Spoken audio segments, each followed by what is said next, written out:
Vaginal order या फिर हमारे लोअर पार्ट से स्मेल आना। बहुत बार जब आप वॉशरूम जाते हैं या नहाने लगते हैं तब वहां से स्मेल आ रहा हो खुद को या फिर आपके पार्टनर को, बहुत ज्यादा एम्बैरेसिंग होता है। क्या आपको भी ऐसी गंदी स्मेल आती है और क्या ये नॉर्मल है? क्या इसकी कुछ सिग्नल्स हैं? मेरे में से क्यों आती है ऐसी स्मेल? क्या इस तरह के क्वेश्चंस आप सोचते हैं तो ये वीडियो आपके लिए है। नमस्कार, मैं हूं डॉक्टर नेहा मेहता। मैं एक सेक्स काउंसलर हूँ और पिछले 10 सालों से प्रैक्टिस कर रही हूँ।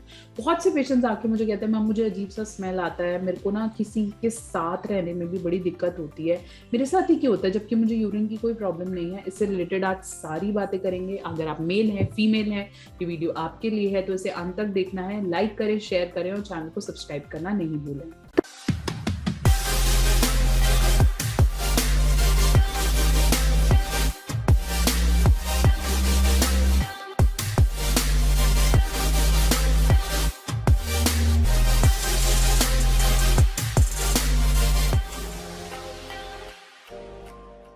तो चलिए हम बात कर रहे थे ओडर की।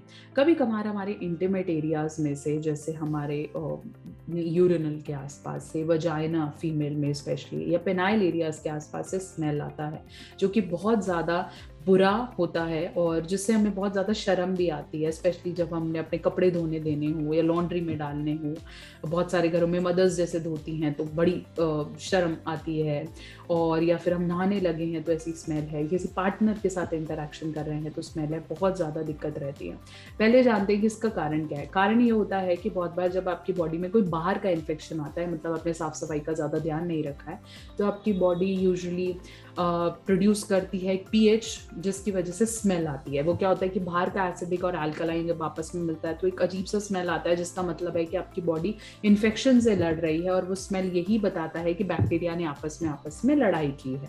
लेकिन अब बात यह है कि स्मेल आ गई, कोई बात नहीं, इन्फेक्शन से बॉडी ने लड़ लिया, ठीक है, लेकिन है तो बुरी ना, तो इससे कैसे फाइट करना है? फाइट करने के लिए सबसे ज्यादा जरूरी है कि आप अपने वजाइनल एरियाज को, ब्रुइन एरिया को, इंटीमेट एरिया में मैं स्पेशली अंडर आर्म्स या एक्जिला की भी बात करूंगी उसका, या नेवल की भी बात करूंगी। कई लोगों की जो नाभि है वहां से भी कभी बहुत ज्यादा स्मेल आता है, क्योंकि ये सब बॉडी पार्ट्स इंपॉर्टेंट है ना।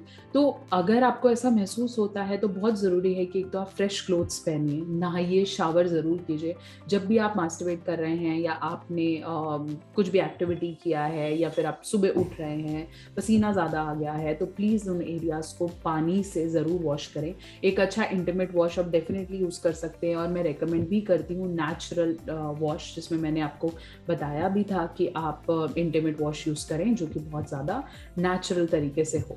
दूसरा, फिर मैं बात करूं कि wash is very important either for male and female both. हाँ, आपको बॉडी के अंदर कहीं, जैसे बोलते हैं कि वजाइना में जाने की जरूरत नहीं है, लेकिन अपने वल्वा को क्लीन करने की जरूरत है। ऐसे ही मेल्स में अपने पेनाइल एरिया को क्लीन करने की डेफिनेटली जरूरत है।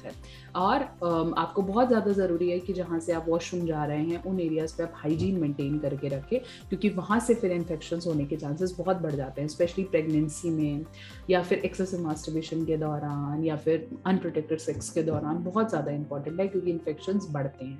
अपने अंडरगारमेंट्स को फ्रेश, हाइजीनिक उसे ही वेयर करें, अपने साफ सफाई का ध्यान रखें।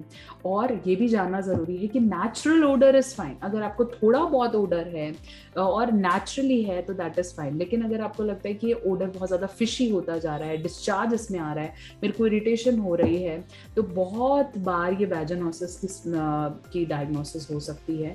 इसकी वजह से क्या है कि बैक्टीरिया वहाँ बढ़ गए हैं और इन्फेक्शन के चांसेस हैं, फिर आपको डॉक्टर से एंटीबायोटिक्स और ये सब लेना पड़ेगा। तो उसको भी पहचानना बहुत ज्यादा जरूरी है। अपने साफ सफाई का ध्यान रखेंगे और एक अच्छा वॉश यूज करते हैं तो प्रॉब्लम आपको नहीं होनी चाहिए। फिर भी these odour free perfumes only for intimate areas are available for you. और ओडर की स्मेल आप अकेले नहीं है, बहुतों को होती है। बस हमें अपने हाइजीन पे कितना इन्वेस्ट करना है, कितना ध्यान रखना है, ये आपका पर्सनल चॉइस है कि आप किस तरह के रिलेशंस मेंटेन करते हैं और उसमें इसका कितना इंपॉर्टेंस है, ये आपका चॉइस है। बने रहें, जुड़े रहें, बहुत जल्दी एक और वीडियो लेकर आऊंगी। और अगर आप साइकोलॉजी रिलेटेड कुछ सीखना चाहते हैं तो ज्वाइन करें मेरा नया यूट्यूब चैनल साइकोलॉजी सीखो। पर्सनली मुझसे बात करना चाहते हैं तो Instagram and Facebook doctor Neha official. बने रहें, जुड़े रहें, बहुत जल्दी एक और वीडियो। चैनल को सब्सक्राइब करना नहीं भूलेंगे।